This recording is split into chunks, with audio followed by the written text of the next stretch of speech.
పుదుచ్చేరి వద్ద నెల్లూరు జిల్లా వాసులు ప్రయాణిస్తున్న బస్సు లోయలో పడింది. 40 మంది యాత్రికుల్లో 25 మందికి కొద్దిపాటి గాయాలయ్యాయని, యాత్రికులు క్షేమంగా ఉన్నారని జిల్లా కలెక్టర్ ముత్యాలరాజు తెలిపారు. ఈటీవీ ఆంధ్రప్రదేశ్లో వచ్చిన సమాచారం చూసి అధికారులు, మంత్రి నారాయణ ప్రత్యేక చర్యలు తీసుకున్నట్లు తెలిపారు. సంగం మండలం తలుపూరు గ్రామానికి చెందిన 40 మంది పుణ్యక్షేత్రాలు దర్శించుకునేందుకు ప్రైవేటు ట్రావెల్స్ బస్సులో వెళ్లారు. నాయుడుపేట ఆర్డీఓని బాధితుల వద్దకు పంపిస్తున్నట్లు కలెక్టర్ చెప్పారు.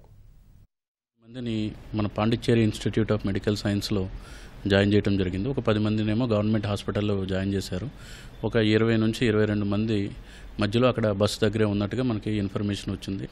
నా బ్యాచ్మేట్ జవహర్ అని ఇప్పుడు పాండిచ్చేరిలో కలెక్టర్గా ఉన్నాడు. అతనికి కాంటాక్ట్ చేసి ఇమీడియట్గా అక్కడ మంచి వైద్యం అందేటట్టు కొంచెం రిక్వెస్ట్ చేయడం జరిగింది. ఇప్పుడు వైద్యం కూడా మంచిగానే జరుగుతోంది.